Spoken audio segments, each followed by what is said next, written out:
We're here today at Glass Beach. Right now, behind me, if you look at the ocean, we're experiencing that it's on a high tide right now. You can see by the looks, the water is a higher level and almost to the top of some of these rocks. A little bit later today, I'm going to be diving on the low tide. So when we come back, we're going to see a difference of the water level from high to low tide, and you're going to see the rocks are going to be more exposed, and it's going to give me more options for diving around and hunting for abalone. Called Glass Beach due to the fact that when you're down walking around, you'll find lots of little itty bitty pieces of glass with smooth edges, basically worn from years to years of tossing and turning in the ocean waves and the erosion. Made this very popular jewel-like beach out here in the north coast of California. It used to be a dump site out here many years ago, and they dumped, you name it, cars, appliances, household garbage. In any case, eventually, somewhere in the 60s or so, they went ahead and started cleaning up this mess.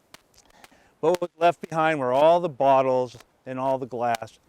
And like I mentioned before, because of the erosion and the waves tossing all this glass around, eventually it broke up, became tiny little pieces, and became this very beautiful, scenic little beach that you could walk along.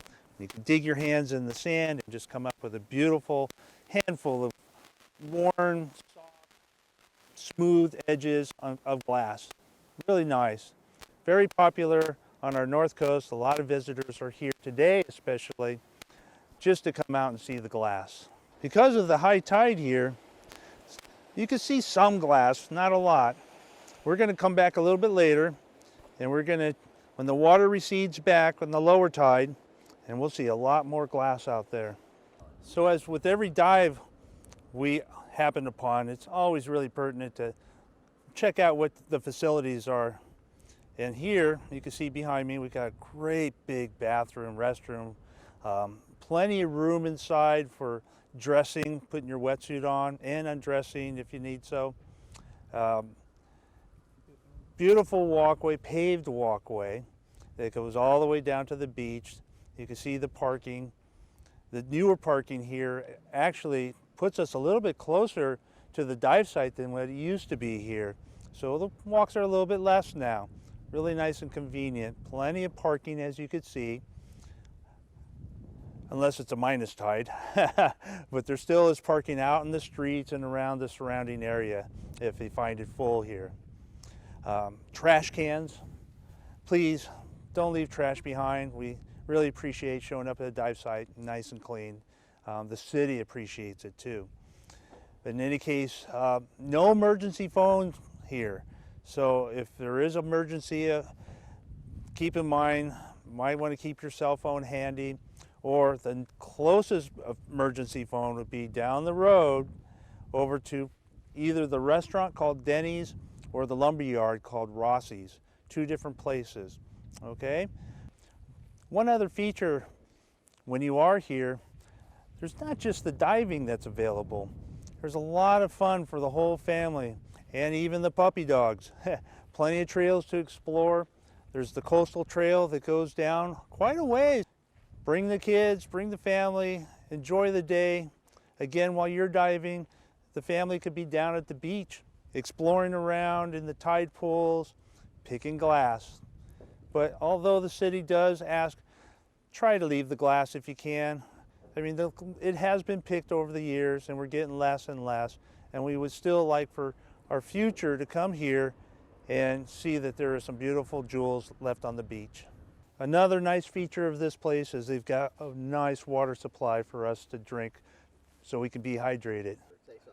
Okay, so remember, hydrate, drink water, plenty of water, so when you're off diving, we won't have any of those problems like cramping in the legs due to being dehydrated. Great place to visit, as I mentioned before. Beautiful parking lot now. Easier access than ever before. Let's go have fun and have an ab dive. What we're going to do today, hike in a little ways and then find out that, oh, I forgot my glove. I forgot a fin, and then have to walk all the way back and go to your vehicle and search for your something that you're missing.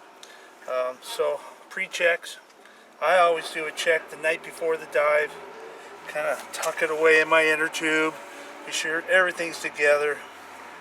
And before even coming to the dive site, check my gear one more time, check the fin straps, check the mast straps.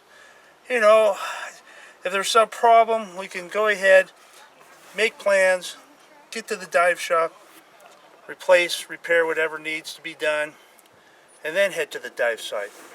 Like I said, it's always good to do these pre-checks. Check your mask, your snorkel, the straps and the snorkel keeper. Check your fin straps. Check to be sure you have a left and a right hand glove. Be sure that your boots, the zippers are working. Be sure the zippers are working on your wetsuit. Be sure the zippers are working on your inner tube, where you're going to stash your abalone. Nothing worse than putting abalone in your inner tube and the zipper doesn't work, and then there's that one wave that flips over your inner tube, and now you've lost an abalone that took a lot of hard work to get. So prepare, check, and once you're 100% sure, that's when you lock up the vehicle and go for the dive site. I don't give any indication of whether I'm going to be diving for the purposes of theft. Where do you hide your keys? There's probably 100 places to hide your keys. I'm going to put my key right... Oh, I better not show you people, huh? Because then everyone knows, right? It's not a good idea to keep your keys with you. Some people have. I have in the past, and the key slipped out from whatever I was storing it. I think I was storing it in my inner tube, and somehow it got lost. So I hide it near my vehicle in a safe, secure place, usually when nobody's looking, and then I go ahead and hide it, and that's been the easiest for me. If you have a non-diving member of the family or friend, they're just tagging along, and they can kind of watch the keys for you. Just in case I lose this key, even at my own homestead, that happened before. So, I have a spare key hidden around here somewhere just in case.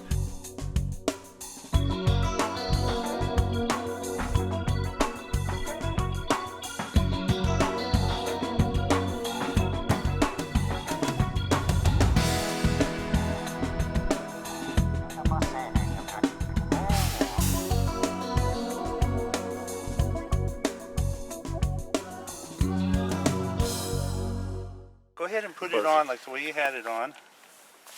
And the way she's putting it on is so the buckle is up front. All her weights are distributed on her body evenly, so it's not all to her left side, it's not all to her right side. This way she's got balance while she's out there. Yeah, and now this was a little bit long. This could potentially be a potential hazard and, getting tangled up somewhere. Or, could actually then bump, get caught on something and pull easily. So what I'm doing is I'm going to watch your fingers. Put your hand, go ahead and put your hand on this, just like as if you're going to take it off, okay? So let's give you a little bit more room. See, so what I'm doing, okay, you can let go now, is I want to be sure that she has enough on here. So trying to get your hand underneath the buckle, especially with gloves on, is real difficult. So if you feel like I need to drop the weight belt so I can come back to the surface, grab this, like just the way you did it. Go ahead and reach over and put your hand on it. The other way, you can do it the other way. Yeah, and then just you pull, right? There you go. And then from there, that's where you pull it away from your body and then drop it. And with no weight belt on, there's nothing that's going to hold you down there. You're going to, especially with the wetsuit on, you're going to float right to the surface. Do it one more time slowly so he can see. Perfect. And then at that point, pull it away from your body, and then you can drop it in an emergency. Okay? That's the best way to handle what they call dumping the weights in an emergency. Good job. All right. Cool. And like I said, turn around so they can see how the weight is distributed nice and evenly. All the weight isn't over here, it isn't over here. It's kind of even, so she has some really nice balance out there. Good job. All right, thank you. Okay, the next thing, which I don't have unfortunately, is this will fray after a while. You'll want to burn that and then it'll melt down. And hopefully that's enough weight for her and everything. What we could do for her in the future, I don't know if you ever do it, but I use ankle weights. Good idea. Distributes the body, but also, you know, when I'm making the head down, the head feet up in the air, when I'm like that, the weight of the ankle weights and my ankles being up really pushes you down. You can get down 7 to 8 feet without even using a fin kick, which is nice. It saves a lot of energy. We use the heavier fins because I like to have them. I don't like my feet. The falling rubber on top. ones. Yeah. I like the rubber ones too. I have. Yep. There you go. They don't float on the surface so well. The newer ones are nice. They have lots of power to them. But they float on the surface, and sometimes it's hard to kick. Yeah. First, you always start with your suit. I've got my suit. I've got my hood, I've got my gloves, I've got my boots, right? So far?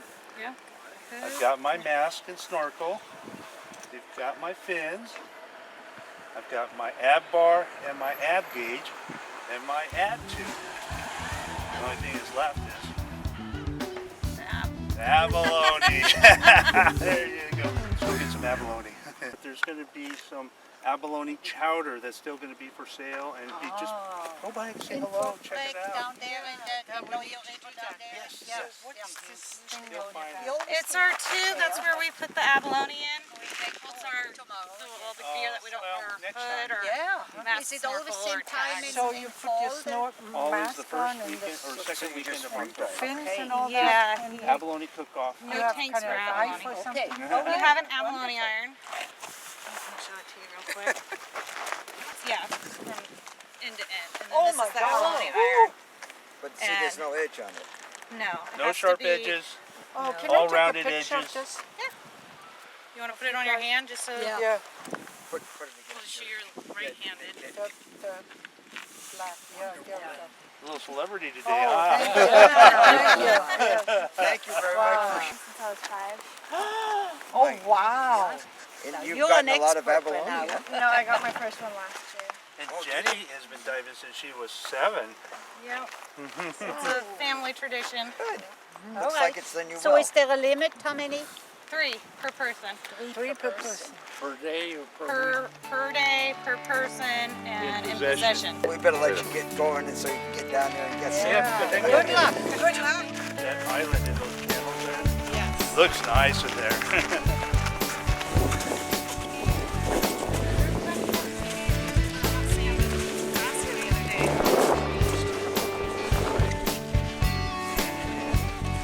Maybe it's closer.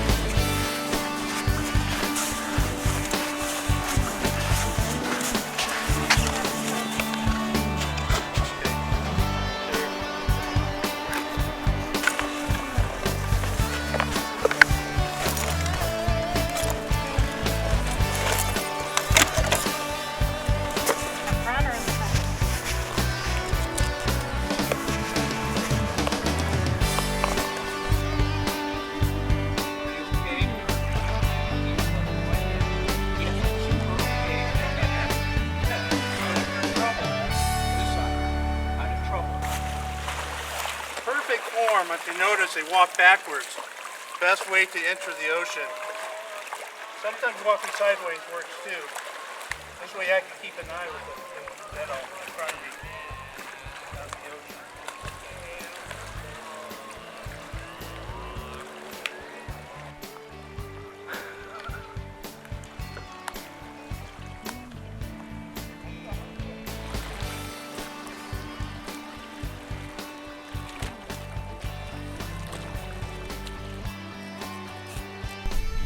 Going diving. Gonna get some ab. Look at this beautiful ocean.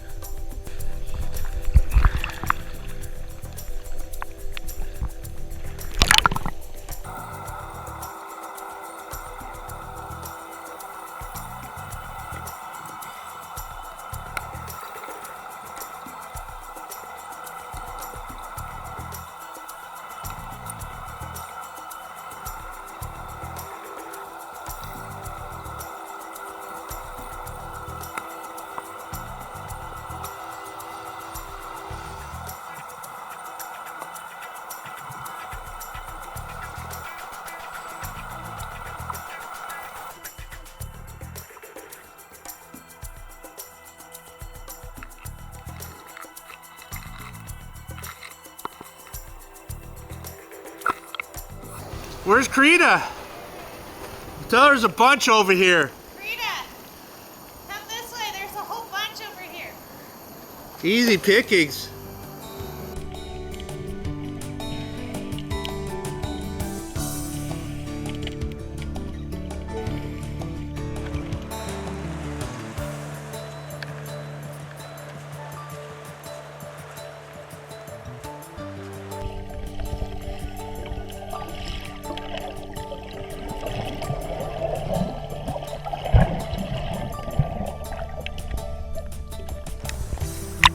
Yeehaw!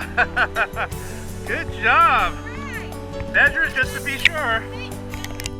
And double check it.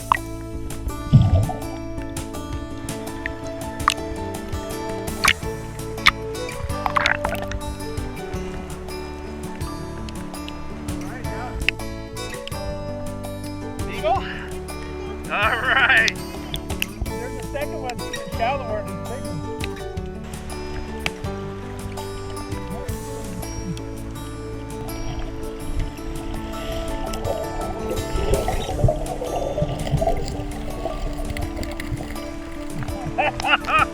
Woo, dude! Check out this abalone right here. It's a little baby.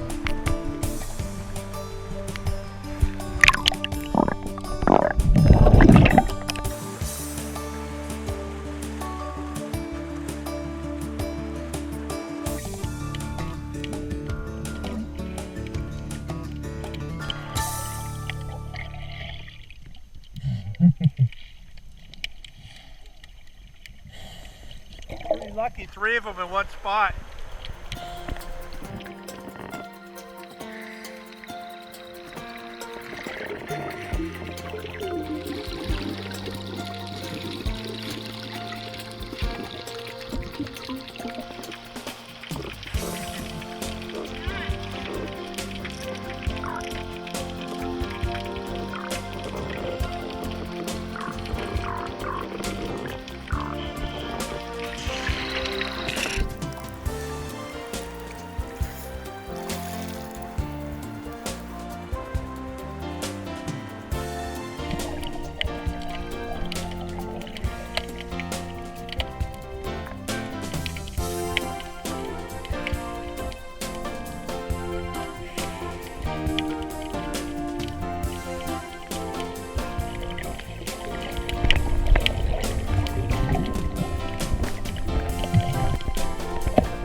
Show them out of the water.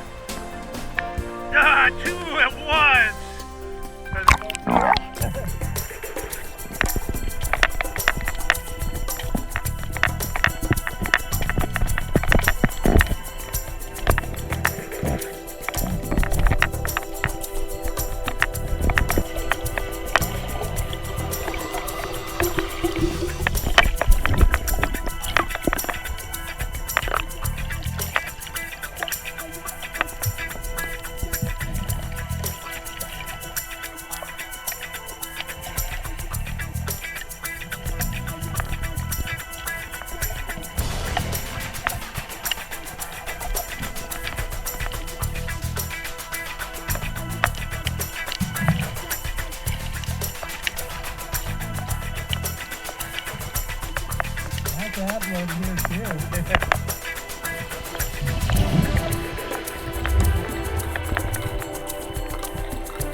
Yeah.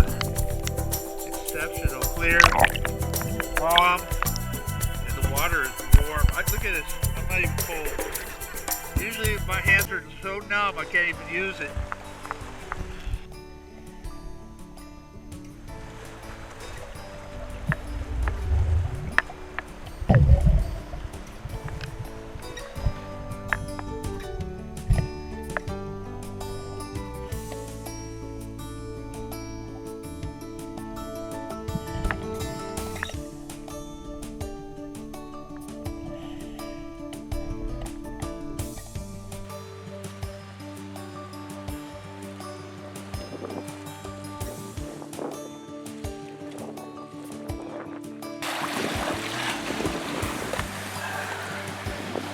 Yeah, really successful dive out there. Actually, it was really warm.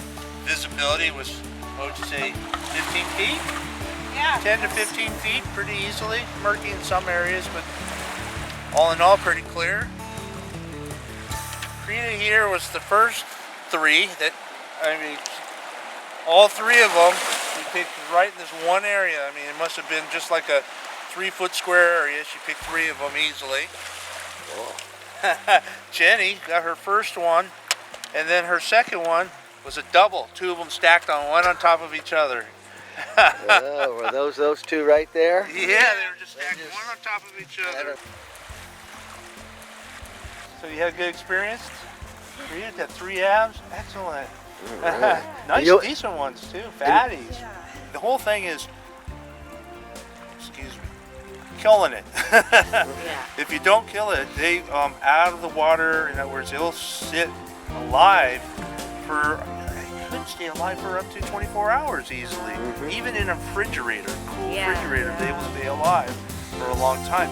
And the problem is the meat is all basically like a muscle. They're tense. It gets really tense. Not tender, but the minute you kill it, they start becoming tender. Yeah. Usually the way I kill them is throw them in the freezer quick, freeze dry an hour or something. They die quick.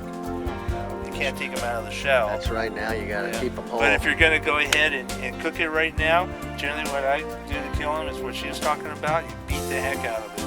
Just pound the heck out of it. It'll kill them pretty quick too. An abalone gets flipped over. The first things, the cabezones, sea stars, you name it, they're on it. They're on it. Sun stars. Let's go get warmed up.